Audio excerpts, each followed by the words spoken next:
ओम शांति। ओम शांति। ओम शांति। ओम शांति।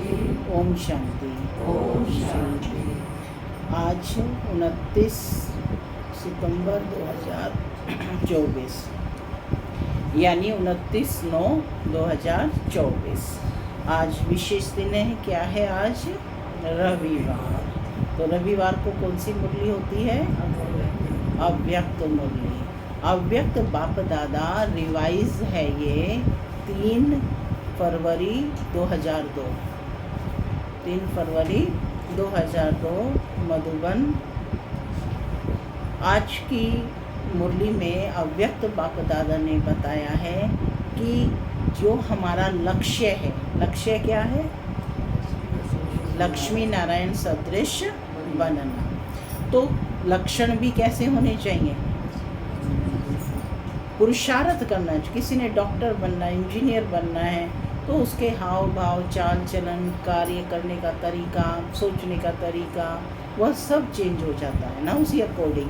तो बाबा भी कहते हैं कि जो तुम्हारा लक्ष्य है मनुष्य से देवता बनना, तो तुम्हारे लक्षण यानी तुम्हारे जो पुरुषार्थ है वो उसी अकॉर्डिंग होना चाहिए।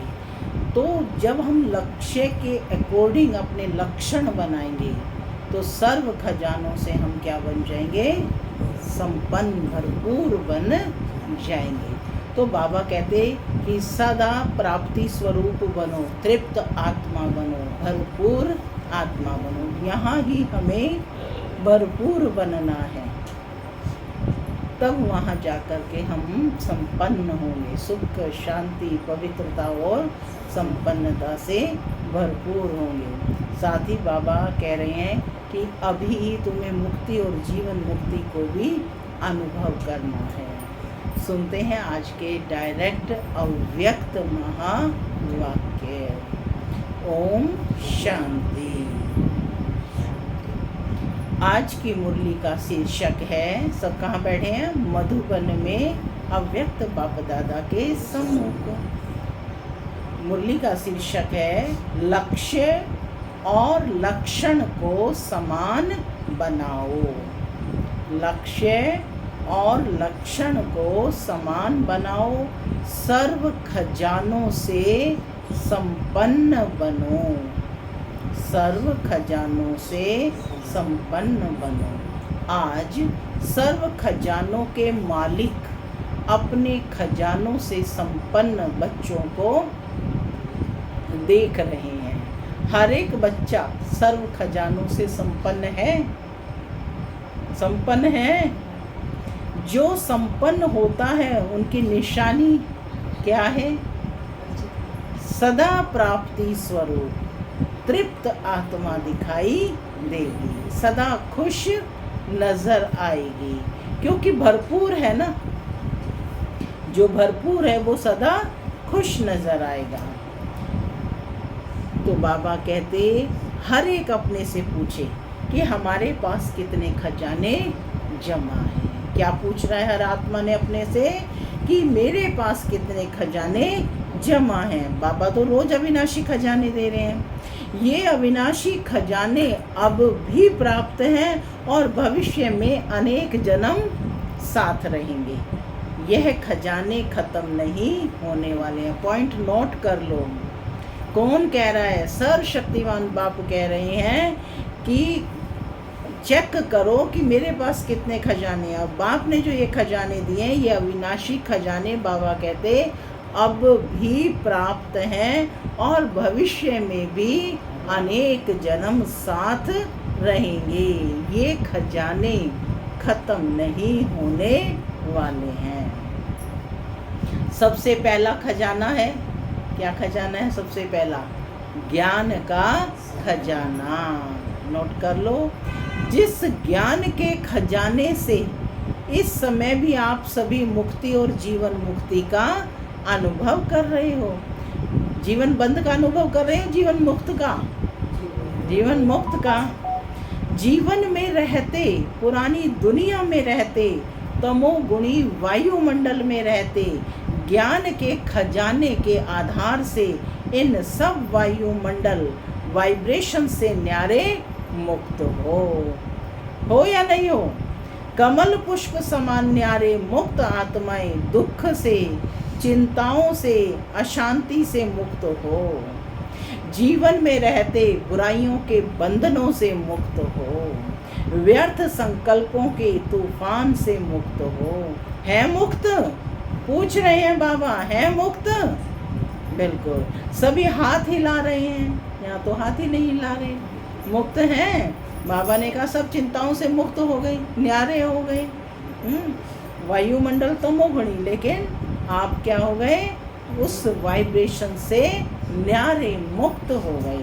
तो मुक्ति और जीवन मुक्ति इस ज्ञान के खजाने का फल है, प्राप्ति है। चाहे व्यर्थ संकल्प आने की कोशिश करते हैं, नेगेटिव भी आते हैं, लेकिन ज्ञान अर्थात समझ है कि व्यर्थ संकल्प और नेगेटिव का काम है आना, और आप ज्ञानी तो आत्मा का काम है इनसे मुक्त, न्यारे और बाप के प्यारे रहना। क्या रहना है?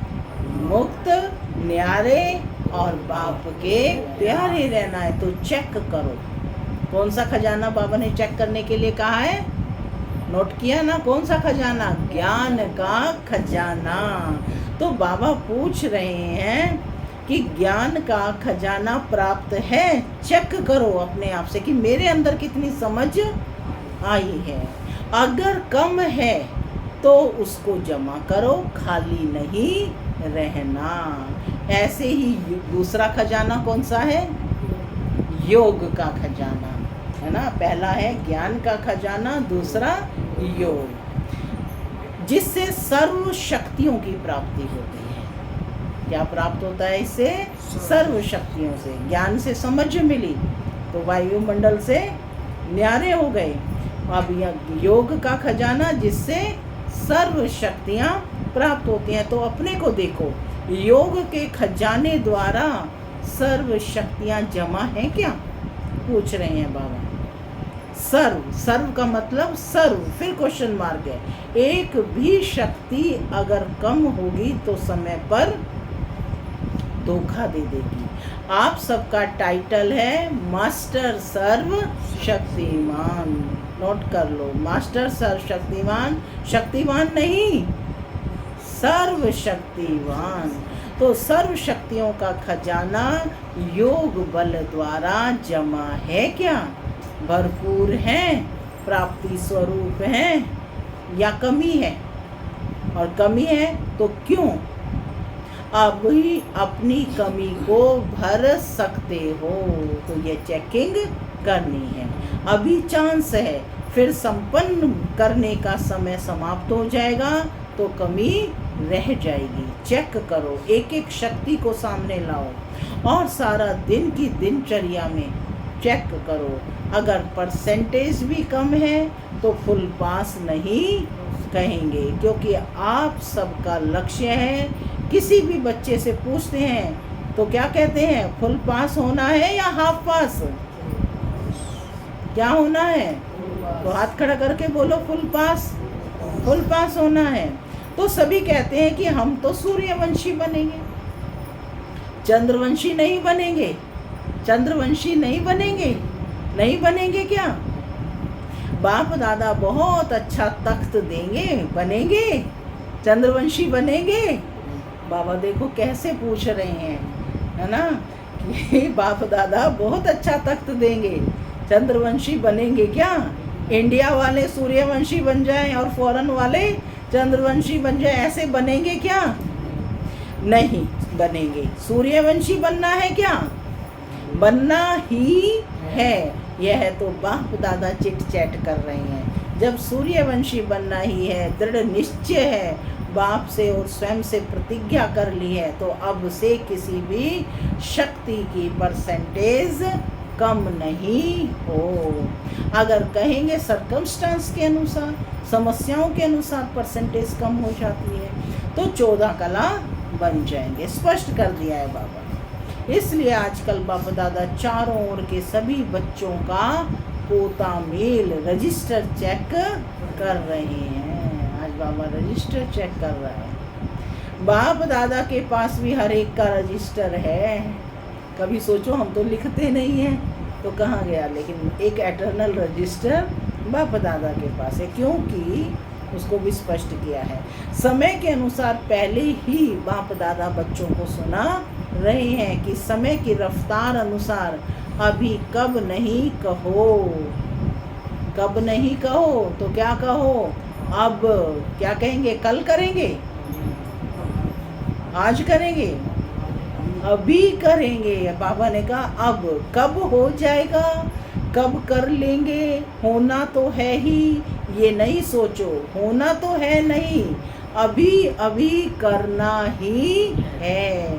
समय की रफ्तार तीव्र हो रही है, इसलिए जो लक्ष्य रखा है बाप समान बनने का, फुल पास होने का, 16 कला संपन्न बनने का, तो बाप दादा भी यही चाहते हैं कि लक्ष्य और प्रैक्टिकल में लक्षण समान हो। जो लक्ष्य रखा है उसी के अकॉर्डिंग प्रैक्टिकल में भी दिखाई दे कि आपके हाव भाव, चाल चलन, बोल चाल सब में परिवर्तन हो, खान पान, तो प्रैक्टिकल में लक्षण समान हो।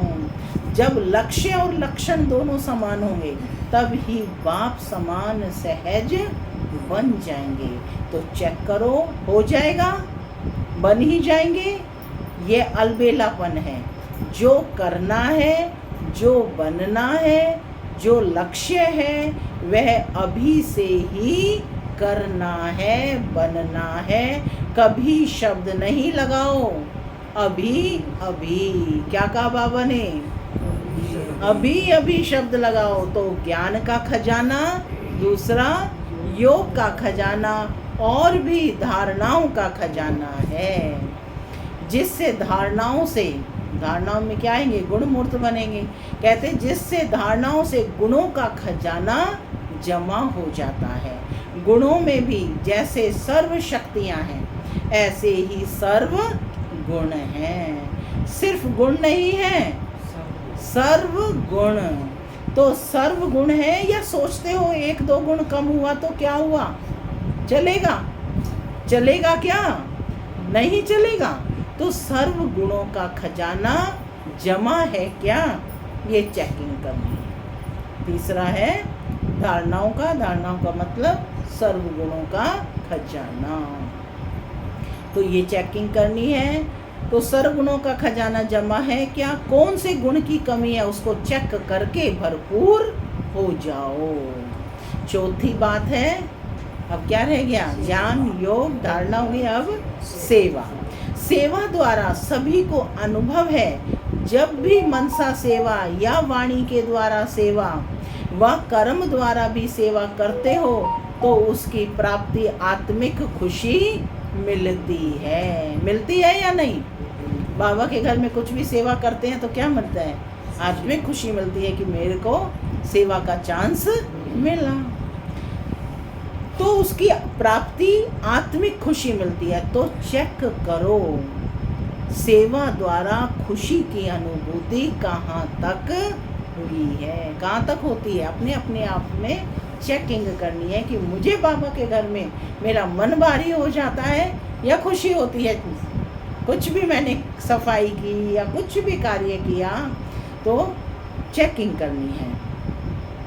तो चेक करो सेवा द्वारा खुशी की अनुभूति कहाँ तक की है। अगर सेवा की और खुशी नहीं हुई तो वह सेवा यथार्थ सेवा नहीं है। तो बाबा कहते हैं ऐसी सेवा करने का कोई फायदा नहीं है। सेवा में कोई ना कोई कमी है, इसलिए खुशी नहीं मिलती। माने अलबेलेपन से कर रहे हैं, ना चाहते हुए कर रहे हैं, तो उस सेवा से खुशी नहीं मिलती। सेवा का अर्थ क्या है, बाबा ने स्पष्ट किया है, नोट कर लें। सेवा का अर्थ है आत्मा अपने को खुशनुमा खिला हुआ रूहानी गुलाब खुशी के झूले में झूलने वाला अनुभव करेगी।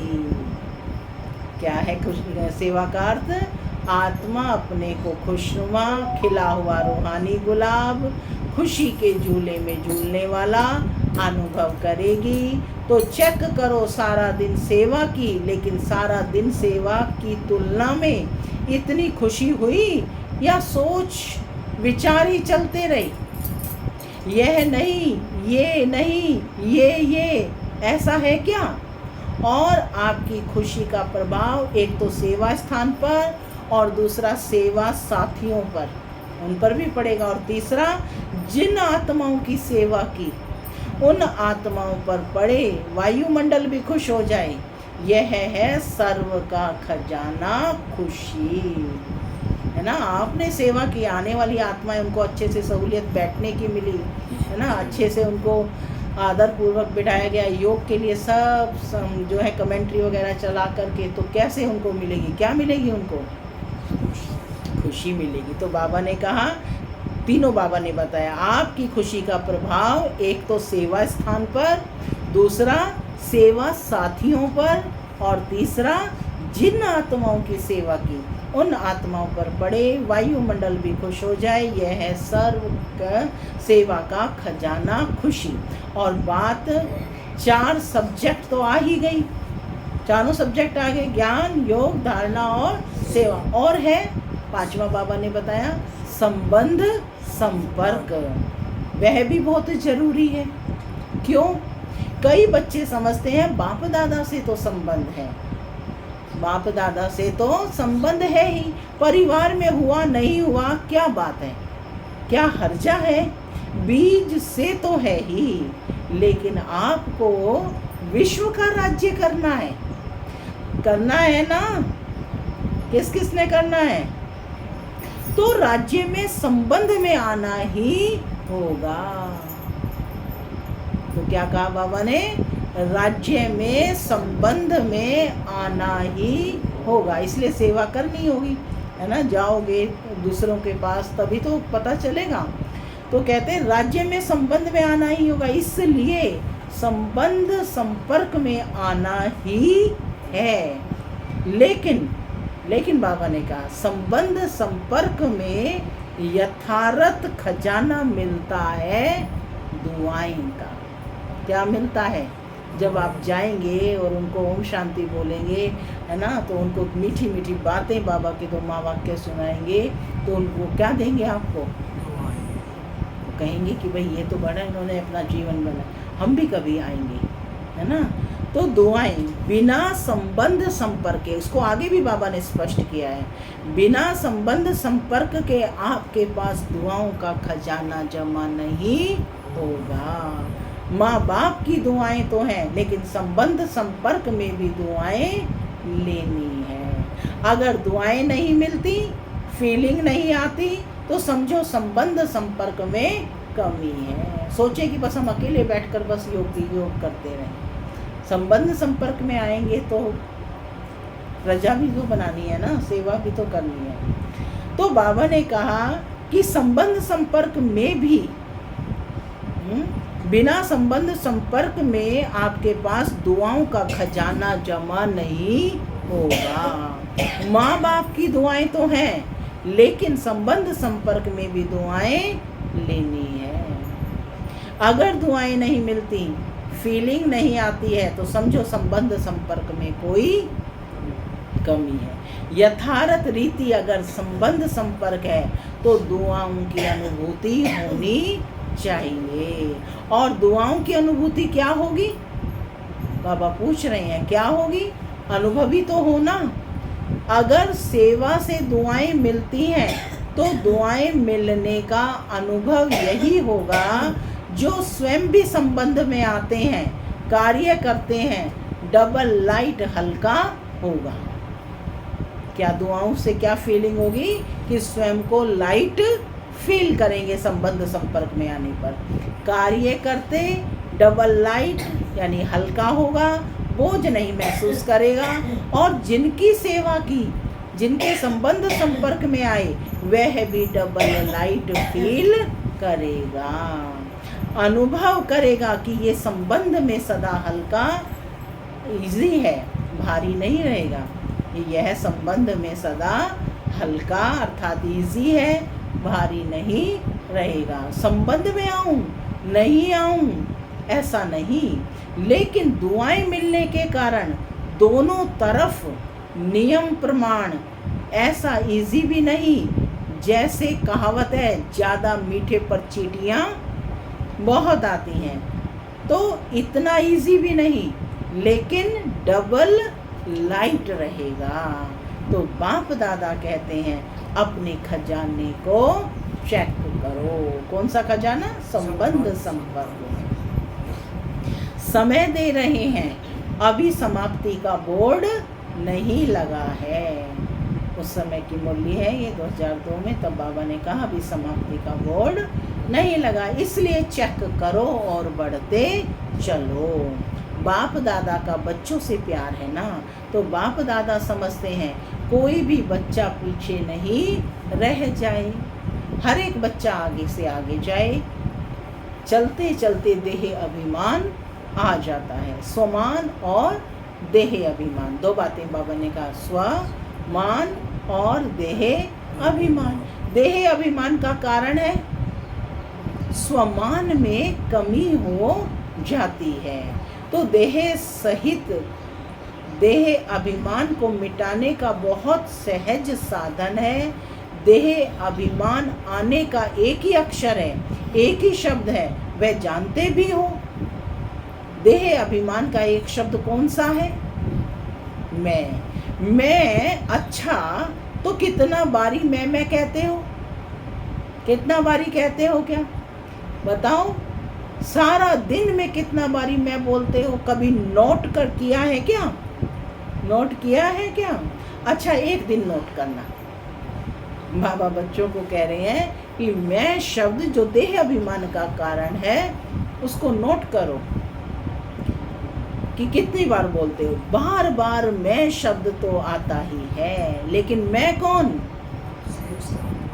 मैं आत्मा तो याद नहीं करते, है ना। तो बाबा वही कह रहे हैं कि ये नोट करो कि कितनी बारी देह अभिमान में आते हो और कितनी बारी बाबा ने तो बताया मैं कौन। तभी कहा ना, एक मैं ऊपर चढ़ाने वाला, एक मैं नीचे गिराने। तो कहते पहला पाठ है मैं कौन। जब देह अभिमान में है तो मैं कहते हो, लेकिन वास्तव में मैं हूँ कौन? आत्मा या देह? पूछ रहे हैं बाबा। आत्मा ने देह धारण की या देह ने आत्मा धारण की? क्या हुआ? आत्मा ने देह धारण की है, ठीक है ना। आत्मा ने देह धारण की है, लेकिन हम तो उल्टा बोलते हैं। तो बाबा इसको स्पष्ट कर रहे हैं, आत्मा ने देह धारण की, ठीक है ना। तो आत्मा ने देह धारण की, तो मैं कौन? आत्मा ना। तो सहज साधन है। देखो कैसे एक एक शब्द पर जोर देकर बाबा समझा रहे। जब भी मैं शब्द बोलो तो यह याद करो कि मैं कौन सी आत्मा हूँ। आत्मा निराकार है और देह साकार है। निराकार आत्मा ने साकार देह धारण की। तो जितना बारी भी मैं शब्द बोलते हो, उतना समय ये याद करो कि मैं निराकार आत्मा साकार में प्रवेश किया है। जब निराकार स्थिति याद होगी तो निरअहंकारी स्वतः हो जाएंगे, देह भान खत्म हो जाएगा। वही पहला पाठ है मैं कौन। यह स्मृति में रख करके मैं कौन सी आत्मा हूँ, आत्मा याद आने से निराकारी स्थिति पक्की हो जाएगी। जहाँ निराकारी स्थिति होगी वहाँ निरअहंकारी निर्विकारी हो ही जाएंगे। तो कल से नोट करना, जब मैं शब्द कहते हो तो क्या याद आता है, और जितना बारी मैं शब्द यूज़ करो उतना बारी निरअहंकारी, नोट कर लो, निराकारी निरअहंकारी निर्विकारी स्वतः हो जाएंगे। अच्छा, आज यूथ ग्रुप आया है, यूथ बहुत है। बाप दादा यूथ ग्रुप को वरदान देते हैं कि सदा आबाद रहना। क्या दिया है वरदान? सदा आबाद रहना, एक भी खजाना बर्बाद नहीं करना। आबाद रहना, आबाद करना। लौकिक गुरु लोग आशीर्वाद देते हैं आयुष्मान भव, और बाप दादा कहते हैं शरीर की आयु तो जितनी है उतनी रहेगी, इसलिए शरीर की आयु के हिसाब से आयुष्मान भव का वरदान नहीं देते हैं। लेकिन इस ब्राह्मण जीवन में सदा आयुष्मान भव। अरे तभी तो मुरली सुन पाएंगे लंबा समय। तो बाबा कह रहे हैं इस ब्राह्मण जीवन में आयुष्मान भव। क्यों? ब्राह्मण सो देवता बनेंगे, तो आयुष्मान तो होंगे ना। यूथ की एक विशेषता होती है, आप यूथ अपनी विशेषता को जानते हो क्या? क्या विशेषता होती है, जानते हो क्या? क्या विशेषता है आप में? जो चाहे वह कर सकते हैं। अच्छा कर सकते हो, अच्छी बात है। दुनिया के हिसाब से कहते हैं यूथ जिद्दी बहुत होते हैं, जो सोचेंगे वह करेंगे, दिखाएंगे। वह लोग उल्टा कहते हैं, लेकिन यहाँ ब्राह्मण यूथ जिद्दी नहीं है, लेकिन अपनी प्रतिज्ञा पर पक्के रहने वाले हैं, हटने वाले नहीं हैं। ऐसे हो यूथ। हाथ उठाना तो बहुत सहज है, बाप दादा खुश हैं, हाथ उठाना। हाथ उठाए, यूथ नहीं है यहाँ पर, आप यूथ बैठे हैं ये सब। तो यह भी हिम्मत है। लेकिन रोज अमृत वेले बाप से की हुई प्रतिज्ञा कि हम इस ब्राह्मण जीवन की प्राप्ति से, सेवा से कभी भी संकल्प में भी हटेंगे नहीं। इस हिम्मत को, प्रतिज्ञा को रोज दोहराओ और बार बार चेक करो कि हिम्मत जो रखी, संकल्प किया, वह प्रैक्टिकल में हो रहा है। हिम्मत रखी तभी तो रोज आ रहे हैं सुनने के लिए। गवर्नमेंट तो कहती है बस 2-4 लाख बन जाए तो भी ठीक है। बाप दादा कहते हैं ये ब्राह्मण यूथ 1-1 लाख के समान है, इतने मजबूत हैं। पूछ रहे हैं बाबा हैं? देखो ऐसे नहीं घर जाकर फिर लिख दो बाबा माया आ गई, संस्कार आ गया, समस्या आ गई। समस्याओं के समाधान स्वरूप बनो। क्या बनना है? समस्या के समाधान स्वरूप बनो। समस्याएं तो आएंगी, लेकिन अपने से पूछो कि मैं कौन? समाधान स्वरूप हूँ या समस्या से हार खाने वाला हूँ? कौन हूँ? आप सबका टाइटल क्या है? विजयी रतन या हार खाने वाले रतन? विजयी रतन है ना। ब्राह्मण जन्म होते ही बाप दादा ने हर ब्राह्मण के मस्तक में विजय का तिलक अमर लगा दिया है। सबको विजय का तिलक लगा है, अमर लगा दिया है। तो अमर भव के वरदानी हो। अभी यह अपने से वायदा करो। ऐसे तो वायदा कहलाएंगे तो सब कर लेंगे, लेकिन अपने मन से, अपने से वायदा करो। कभी भी संस्कार के वश नहीं होंगे तो बाप के संस्कार, जो बाप के संस्कार वह मुझ ब्राह्मण आत्मा के संस्कार। क्या कहा? जो बाप के संस्कार वो मुझ ब्राह्मण आत्मा के संस्कार। तो बाबा कहते कि जो द्वापर कलयुग के संस्कार हैं वे मेरे संस्कार नहीं, क्योंकि बाप के संस्कार नहीं। यह तमोगुणी संस्कार ब्राह्मणों के संस्कार है क्या? पूछ रहे हैं बाबा। नहीं है, नहीं है ना। तो आप कौन हो? ब्राह्मण हो ना। बाप दादा को भी यूथ ग्रुप पर नाच है, देखो दादियों को भी यूथ पर नाच है। दादी को प्यार है ना यूथ से, एक्स्ट्रा प्यार है। कुमार है सुकुमार, कुमार है सुकुमार, कुमार नहीं सुकुमार है। एक एक कुमार विश्व के कुमारों का परिवर्तन कर दिखाने वाला है। अच्छा, कुमारों को काम दें? हिम्मत है? हिम्मत है? काम दें? करना पड़ेगा।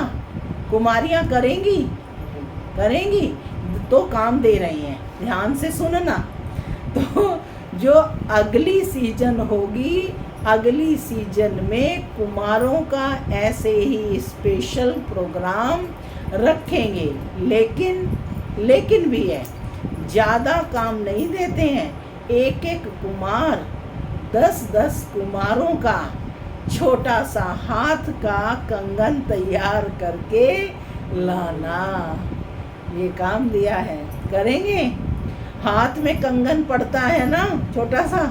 ब्राह्मण बाप को सदैव हाथ में फूलों का कंगन डालते हैं। ब्राह्मण कौन सा कंगन डालते हैं? फूलों का कंगन डालते हैं। तो एक एक कुमार कच्चे कच्चे नहीं लाना, पक्के पक्के लाना।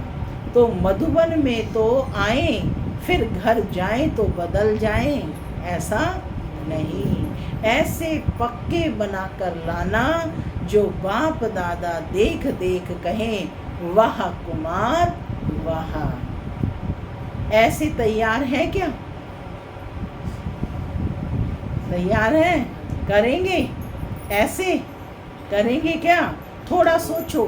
बस सबने हाथ खड़ा कर लिया तो बाबा ने कहा थोड़ा सोचो। ऐसे ही हाथ नहीं उठा लो, करना पड़ेगा, बनाना पड़ेगा।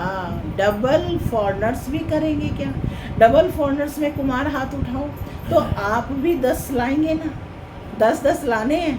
फॉरनर्स भी लाएंगे, इंडिया वाले भी लाएंगे।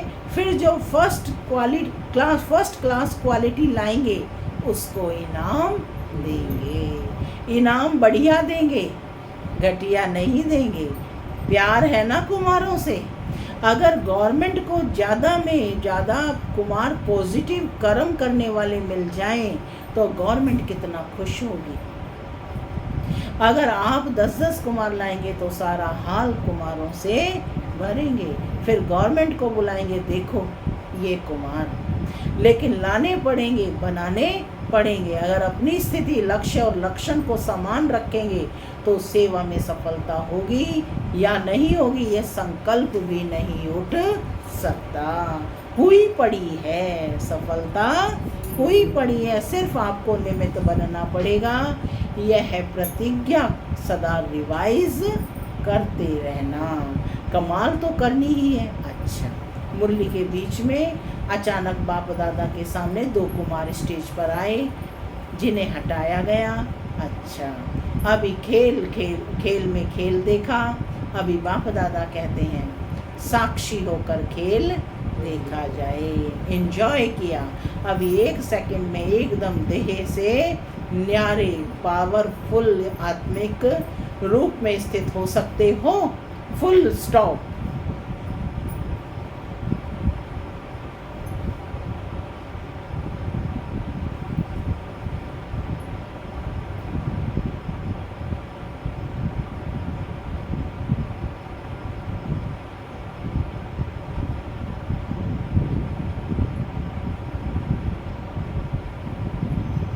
शांति। तो बाप दादा ने बहुत पावरफुल ड्रिल कराई। अच्छा, यही अभ्यास हर समय बीच बीच में करना चाहिए। माने कुछ सेकंड के लिए बिंदु रूप में स्थित हो जाए, फुल स्टॉप। यही अभ्यास हर समय बीच बीच में करना चाहिए। अभी अभी कार्य में आए और अभी अभी कार्य से न्यारे साकारी सो निराकारी स्थिति में स्थित हो जाएं। ऐसे भी यह भी एक अनुभव देखा, कोई भी समस्या आती है तो ऐसे ही 1 सेकंड में साक्षी दृष्टा बन समस्या को एक साइड सीन समझ, तूफान को एक तोहफा समझ, उसको पार करो। अभ्यास है ना, अभ्यास है। आगे चलकर तो ऐसे अभ्यास की बहुत आवश्यकता पड़ेगी। फुल स्टॉप, क्वेश्चन मार्क नहीं।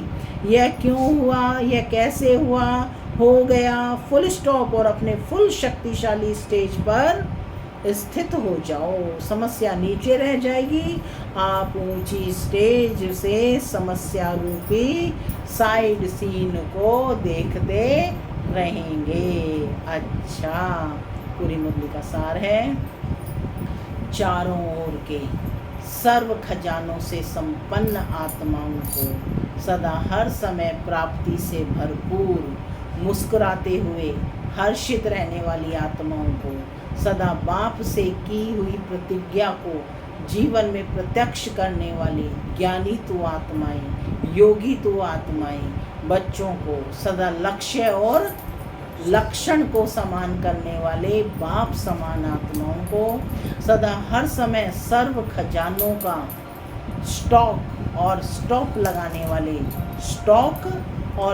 लगाने वाले तीव्र पुरुषार्थी श्रेष्ठ आत्माओं को बाप दादा का याद प्यार, दिलाराम का दिल से याद प्यार और नमस्ते। हम बच्चों की भी बाप दादा को याद प्यार, गुड मॉर्निंग और नमस्ते नमस्ते। तो बाप कौन है? दिलाराम। आज का वरदान है, नोट कर लें। परिस्थितियों को शिक्षक समझ उनसे पाठ पढ़ने वाले अनुभवी मूर्त भव। परिस्थितियों को शिक्षक समझ उनसे पाठ पढ़ने वाले अनुभवी मूर्त भव। कोई भी परिस्थिति में घबराने की बजाय थोड़े समय के लिए उसे शिक्षक समझो। परिस्थिति आपको विशेष 2 शक्तियों की अनुभवी बनाती है, एक सहन शक्ति और दूसरा सामना करने की शक्ति। ये दोनों पाठ पढ़ लो तो अनुभवी बन जाएंगे। जब कहते हो हम तो ट्रस्टी हैं, मेरा कुछ नहीं है, तो फिर परिस्थितियों से घबराते क्यों हो?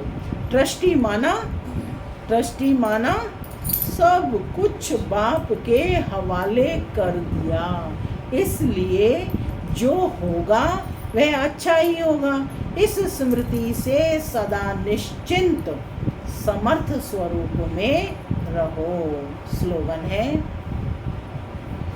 जिनका मिजाज मीठा है वह भूल से भी किसी को दुख नहीं दे सकते। जिनका मिजाज मीठा है वह भूल से भी किसी को दुख नहीं दे सकते। ओम शांति।